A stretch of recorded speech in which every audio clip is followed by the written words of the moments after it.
Now, my subject is success, so people sometimes call me a motivational speaker. But I want you to know right up front, I'm not a motivational speaker. I couldn't pass the height requirement. And I couldn't motivate anybody. My employees actually call me a demotivational speaker. What I try to be is an informational speaker. I went out and found out some information about success, and I'm just here to pass it on. And my story started over 10 years ago on a plane. I was on my way to the TED conference in California, and in the seat next to me was a teenage girl, and she came from a really poor family, but she wanted to get somewhere in life. And as I tapped away on my computer, she kept asking me questions. Then out of the blue, she asked, "Are you successful?" I said, "No, I'm not successful. Terry Fox, my hero. Now there's a big success. He lost a leg to cancer, then ran thousands of miles and raised millions for cancer research." Or Bill Gates, guy who owns his own plane, doesn't have to sit next to some kid asking him questions. But then I told her about some of the stuff I'd done. I love communications, and I've won lots of awards in marketing. I love running, and I still sometimes win my age group, old farts over 60. My fastest marathon is 2 hours and 43 minutes to run the 26 miles or 42 kilometers. I've run over 50 marathons on all 7 continents. This was a run my wife and I did up the Inca Trail to Machu Picchu in Peru. And to qualify for the 7 continents, we had to run a marathon in Antarctica. But when we got there, it didn't look nice and calm like this. It looked like this. The waves were so high we couldn't get to shore. So we sailed 200 miles further south to where the seas were calm and ran the entire 26-mile marathon on the boat. 422 laps around the deck of that little boat. My wife and I have also climbed 2 of the world's 7 summits, the highest mountains on each continent. We climbed Aconcagua, the highest mountain on the American continent, and Kilimanjaro, the highest mountain in Africa.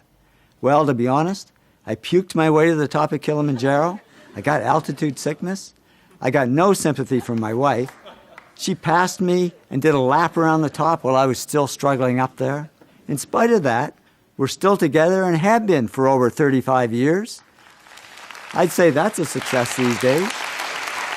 So I said to the girl, "Well, I guess I have had some success." And then she said, "Okay, so are you a millionaire?" Now, I didn't know what to say, because when I grew up, it was bad manners to talk about money. But I figured I'd better be honest, and I said, "Yeah, I'm a millionaire, but I don't know how it happened. I never went after the money, and it's not that important to me."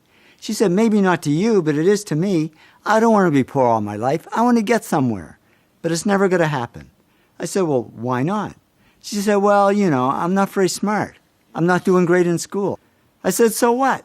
I'm not smart. I barely passed high school. I had absolutely nothing going for me. I was never voted most popular or most likely to succeed. I started a whole new category, most likely to fail. But in the end, I did okay. So if I can do it, you can do it." And then she asked me the big question. "Okay, so what really leads to success?" I said, "Geez, sorry, I don't know.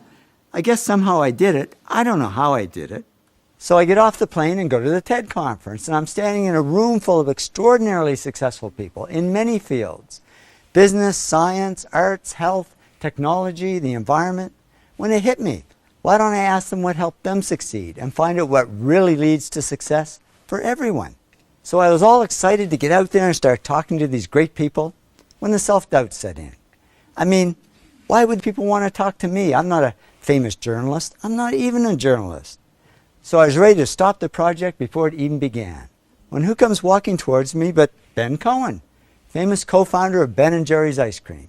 I figured it was now or never. I pushed through the self-doubt, jumped out in front of him and said, "Ben, I'm working on this project. I don't even know what to ask you, but can you tell me what helped you succeed?" He said, "Yeah, sure, come on, let's go for a coffee." And over coffee and ice cream, Ben told me his story. Now here we are over 10 years later, and I've interviewed over 500 successful people face-to-face and collected thousands of other success stories. I wanted to find the common factors for success in all fields, so I had to interview people in careers ranging from A to Z. These are just the careers I interviewed beginning with the letter A, and in most cases more than one person. I interviewed 6 successful accountants, 5 corporate auditors, 5 astronauts who had been into space, 4 actors who had won the Academy Award for Best Actor, 3 of the world's top astrophysicists, 6 of the world's leading architects, and, oh yeah, 4 Nobel Prize winners. Yeah, I know, it doesn't start with A, but it's kind of cool. And I want to say a sincere thanks to all the great people that I've interviewed over the years. This really is their story. I'm just the messenger. The really big job was taking all the interviews and analyzing them word by word, line by line, and sorting them into all the factors that people said helped them succeed. And then you start to see the big factors that are common to most people's success. Altogether, I analyzed and sorted millions of words. Do you know how much work that is? That's all I do, day and night, sort and analyze. I'll tell you, if I ever get my hands on that kid on the plane, actually, if I do, I'll thank her, because I've never had so much fun and met so many interesting people. And now I can answer her question. I discovered the 8 traits successful people have in common, or the 8 to be great. Love what you do. Work really hard. Focus on one thing, not everything. Keep pushing yourself. Come up with good ideas.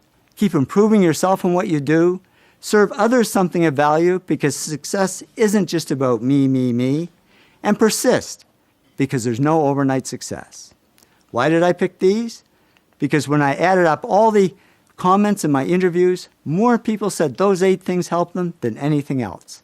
The 8 traits are really the heart of success, the foundation. And then on top, we build the specific skills that we need for our particular field or career. Technical skills, analytical skills, people skills, creative skills, lots of other skills we can add on top depending on our field. But no matter what field we're in, these 8 traits will be at the heart of our success.